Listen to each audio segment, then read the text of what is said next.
The morning I pulled tunnel boring machine Harriet through the last 20 feet of bedrock beneath Elliott Bay, I had no idea the ground itself was about to betray me, and that the man sent to document the damage would be the one thing I couldn't walk away from. My name is Stellan Voss.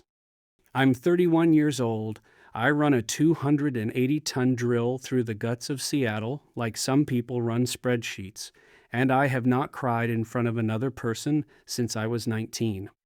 I'm writing this down because I keep forgetting what the inside of that man's voice sounds like, and I cannot afford to forget. It started 3 weeks before the swarm. The Seattle Cross-Base Transit expansion had been boring north for 14 months. My crew, 8 underground workers who called themselves the Mole Rats with the kind of pride that only comes from doing a job most people don't know exists, had pushed Harriet through clay and glacial till and one particularly malevolent layer of volcanic ash that clogged the cutter head twice in a single shift. We were under 4th Avenue south by April, the tail of the machine in Pioneer Square's basement shadow, the nose already threading toward the International District. I loved that tunnel the way some men love their children. I knew every bolt. I knew the smell of the grout injection ports after a long pour, mineral and cold like a quarry in winter, and I knew the low basso throb Harriet made when her cutter ring was happy versus the slightly higher pitch she threw when the soil was inconsistent. I'd worked tunnels in New York and Boston and twice in LA, but Seattle's underground was different.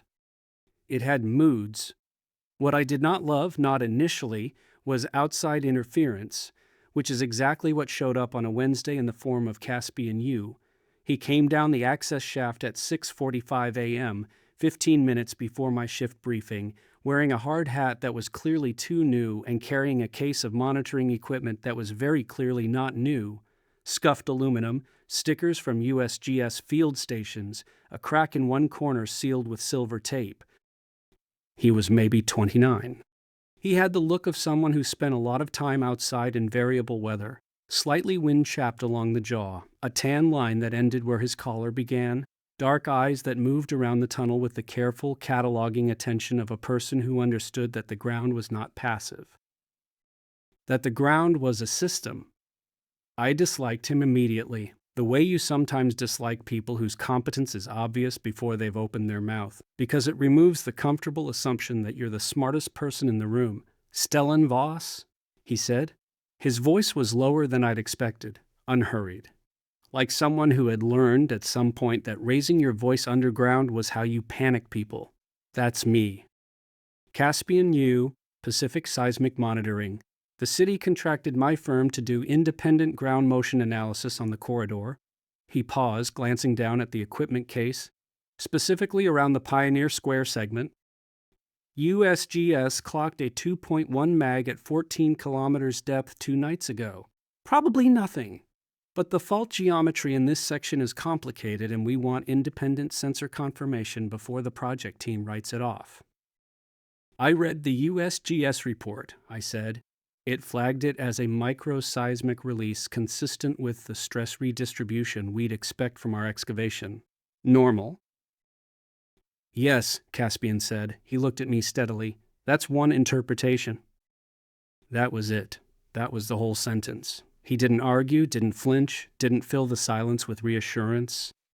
He just left the other interpretation hanging in the air between us, which in my experience is either the habit of a very confident person or a very careful one, and I couldn't tell which yet. Fine, I said. I'll have Priya show you the sensor mounting points.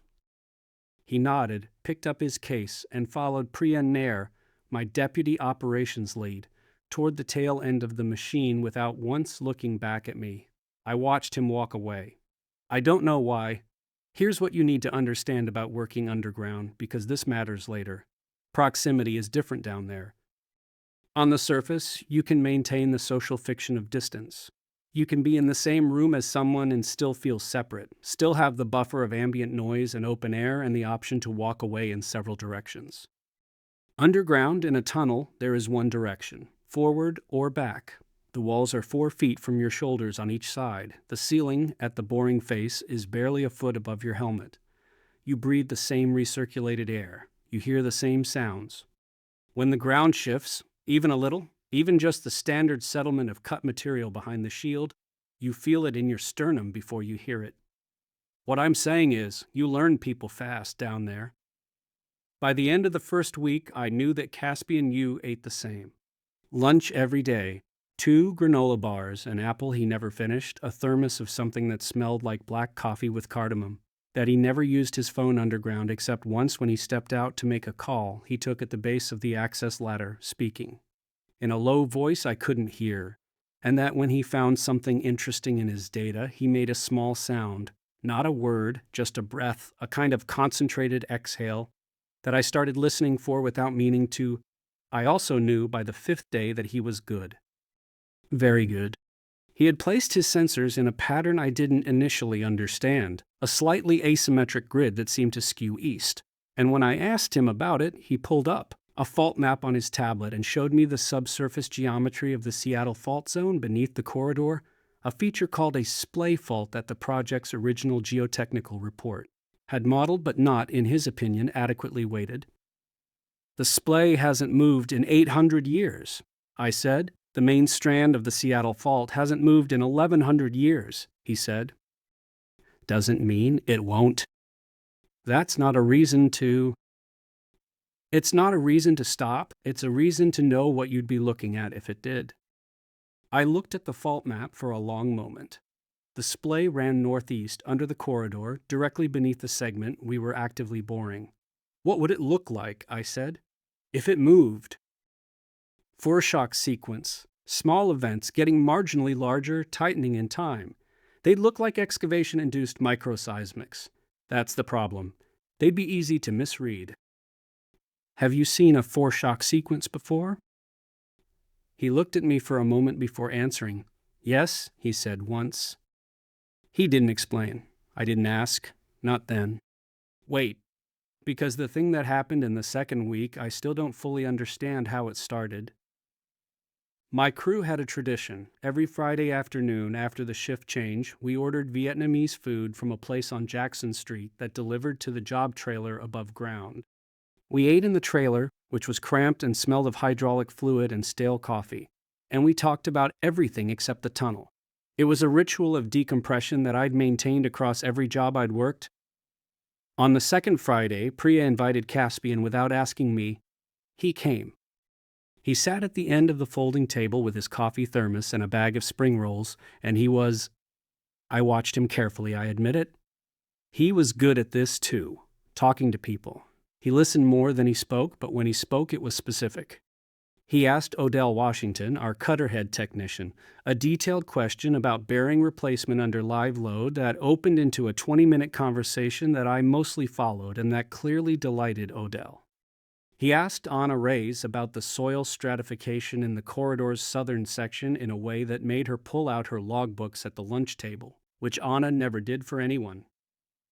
He was making friends with my crew, and I resented it slightly, and I also watched it happening with something that was not quite resentment. When it was just him and me left at the table, everyone else had gone back to their phones or stepped outside, he said, "You're wondering if I'm going to recommend a hold." I said, "Are you?" "Not yet. My sensor data through today shows nothing anomalous. The 2.1 was a single event with clean waveform characteristics. No clustering, no migration." He turned the coffee thermos between his hands. "But I want to talk to you about the boring parameters for the splay crossing.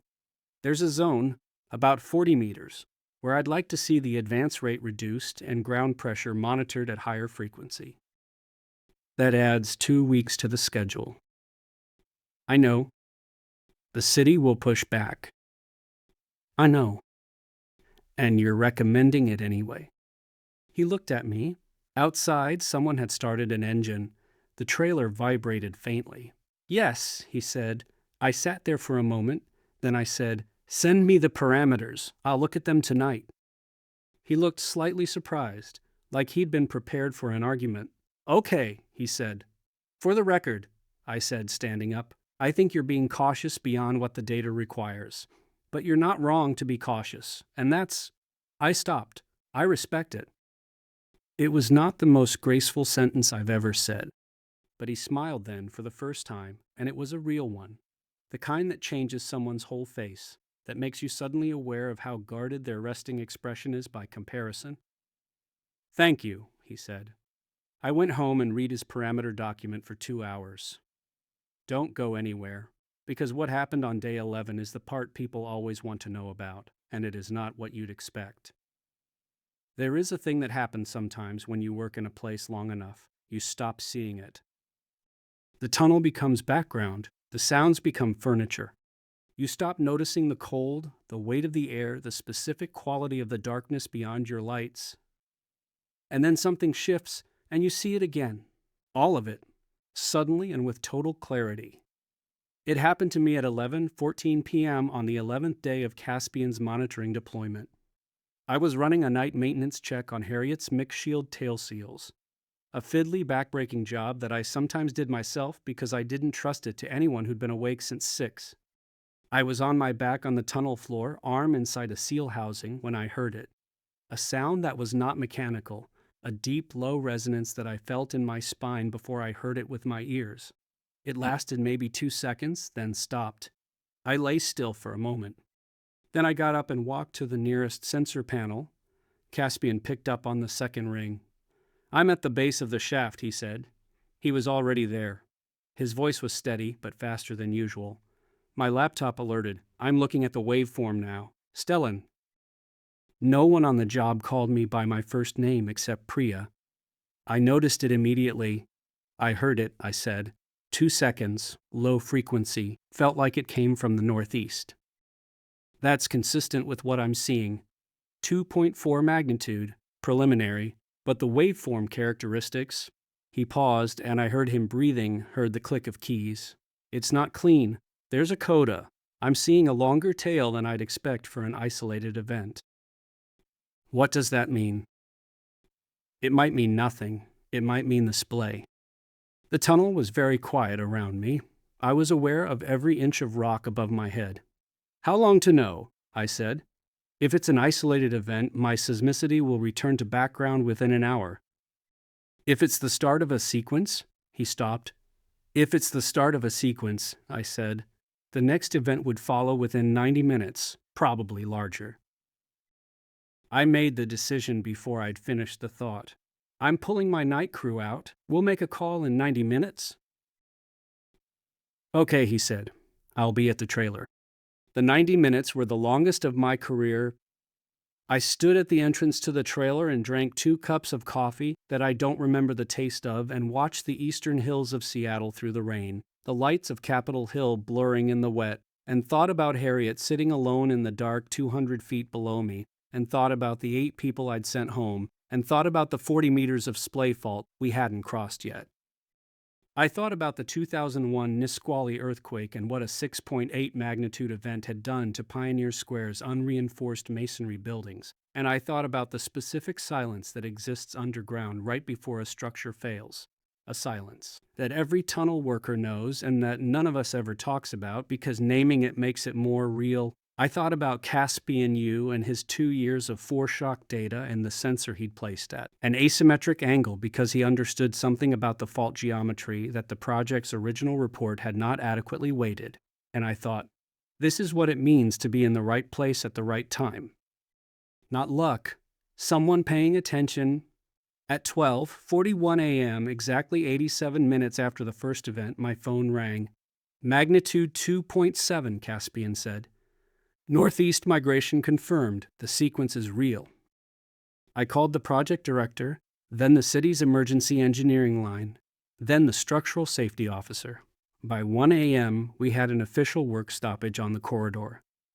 By 2 a.m., we had seismic monitoring elevated to USGS active deployment, and the city had sent an alert to building owners in Pioneer Square about the observed activity. By 3 a.m., it was quiet again. The sequence stopped at 3 events, the largest 2.9 magnitude, no surface damage, no injuries, no structural failures, not the big one, not even close to the big one, but real and documented, and stopped at exactly the right moment. I was still in the trailer when Caspian came through the door at 3:15 a.m. He looked at me once, and then he sat down in the folding chair across from me. And for a moment, neither of us said anything. "Good call," he said finally. "Your sensors," I said. "Your decision," he said. "I gave you data. You called the pull." "Tell me about the other foreshock sequence," I said, "the one you saw before." He was quiet for a long moment. Then he said, "Ridgecrest 2019. I was a postdoc running a mobile network in the desert. We caught the foreshock sequence for the 7.1. 6 hours of data, classic migration pattern." He turned the thermos between his hands. "I flagged it to the State Emergency Agency at hour 3. They logged the report. No action taken because the preliminary magnitude was too small to trigger protocol." "The 7.1 did significant damage," I said. "It did." He looked at the table. "I've been adjusting protocol recommendations ever since." I looked at him, at the specific way he was not quite making eye contact, the careful stillness of someone who has made a wound into a discipline, and I felt something that I am still not entirely able to name. It was not pity. It was not admiration exactly, though there was some of that.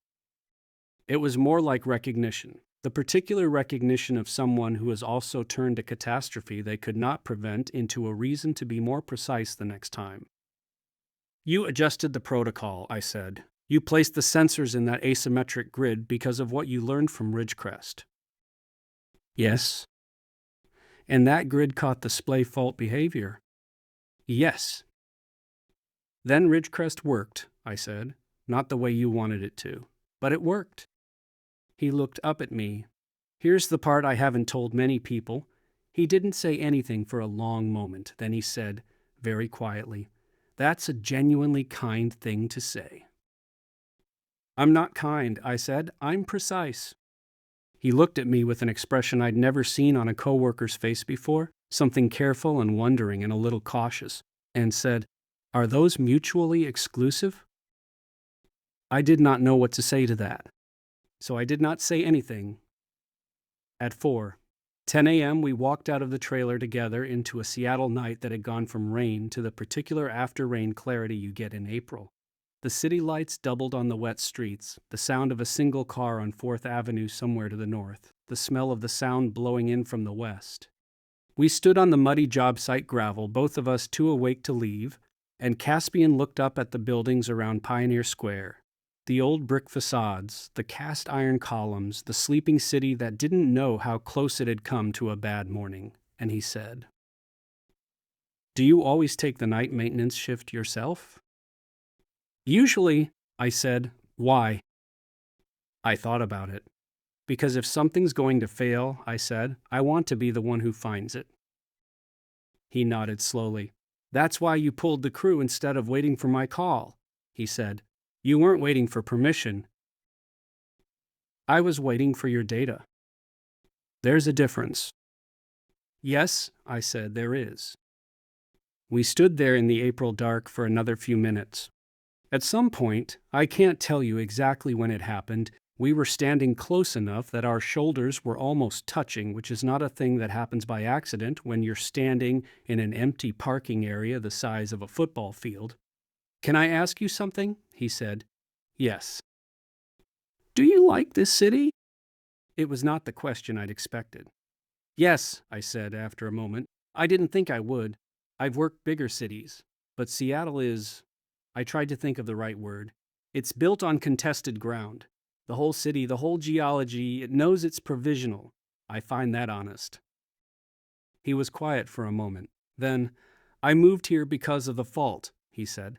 "I know that sounds wrong, but the Pacific Northwest subduction zone, the Seattle fault, the whole tectonic complexity of this region, it's the most complicated seismic system in the continental U.S.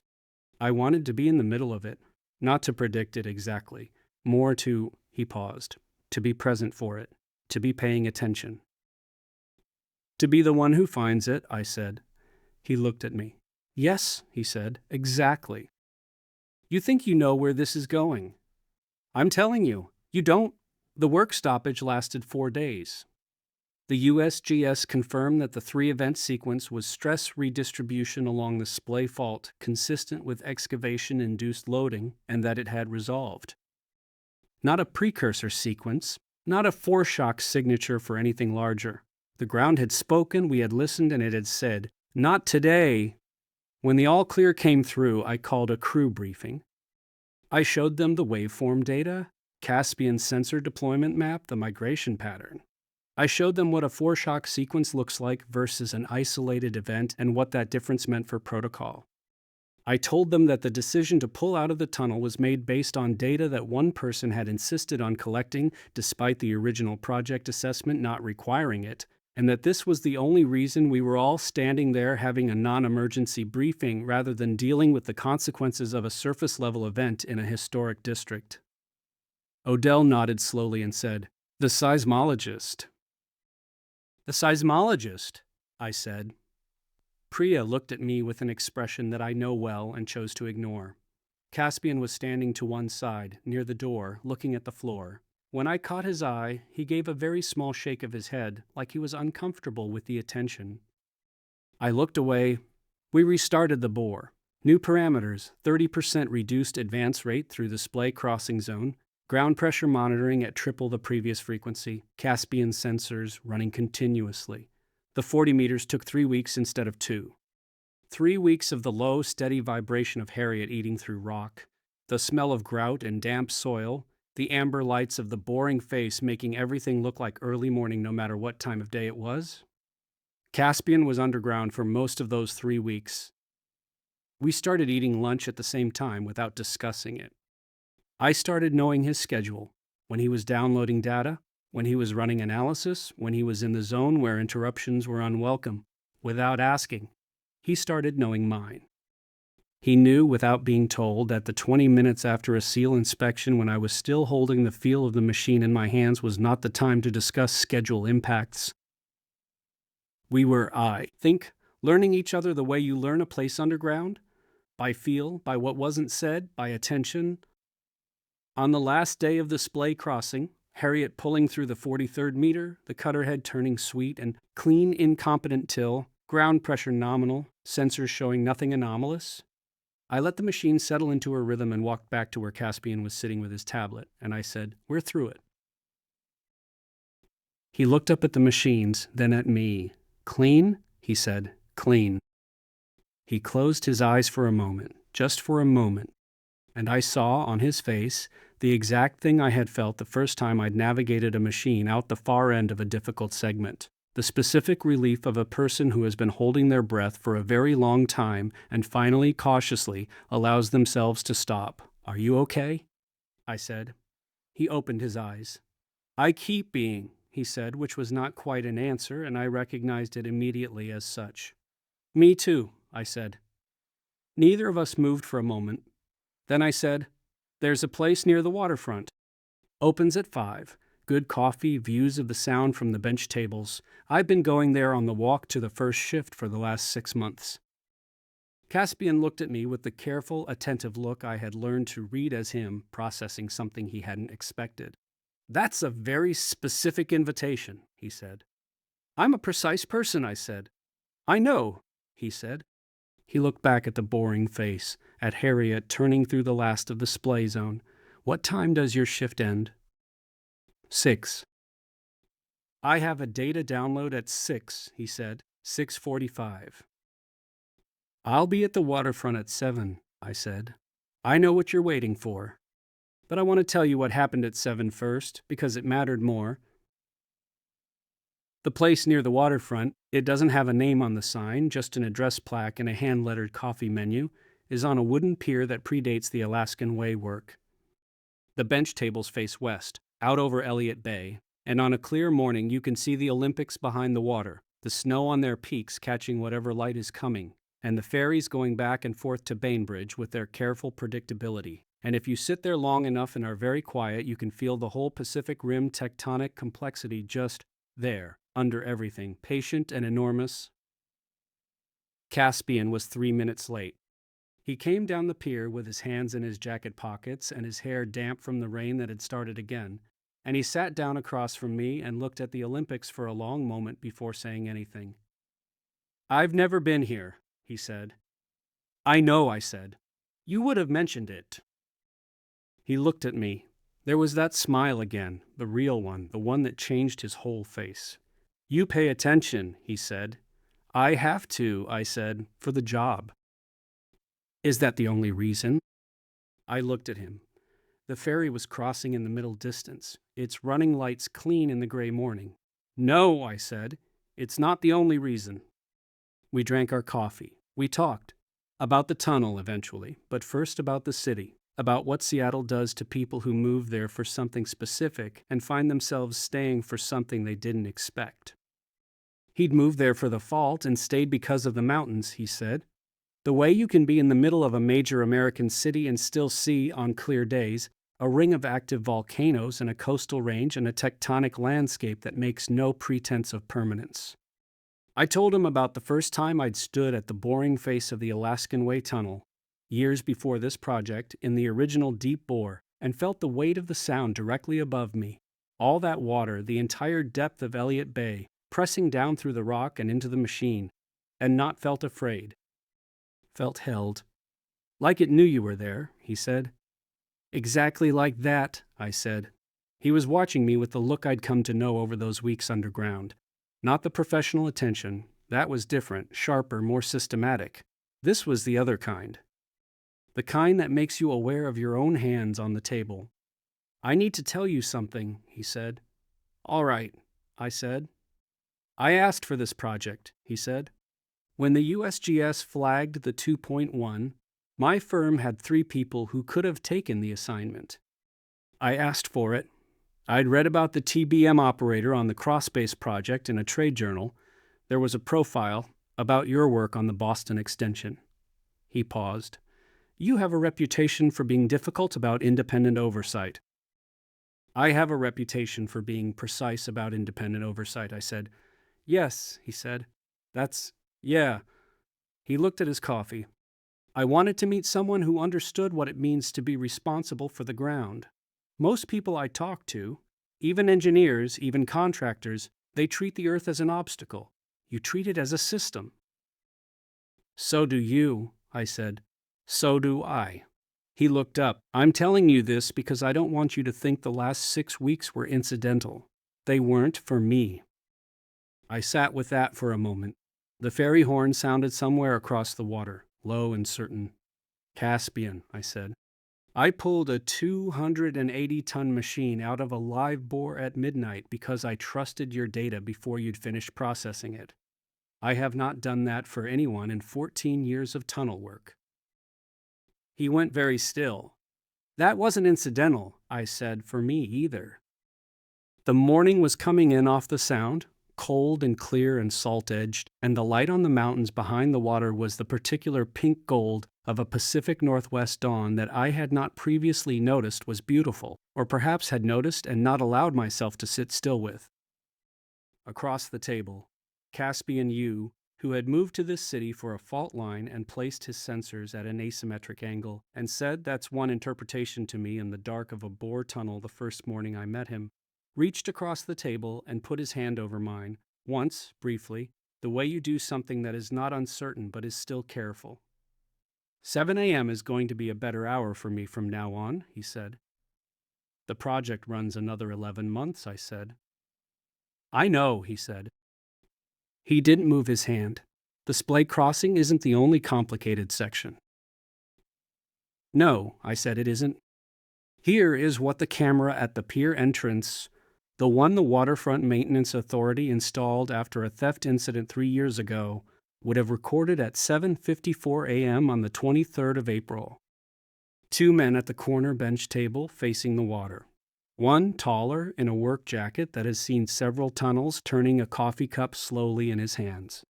The other, compact, in a field jacket with a USGS sticker on the chest, not looking at the water but at the first man. A moment of stillness, then the taller man turning his head and saying something, and both of them laughing, not politely, the real kind. The kind where you forget for a moment what you were holding on to, the ferries go, the mountains are clear. The fault sleeps under the city, patient and enormous, holding its breath.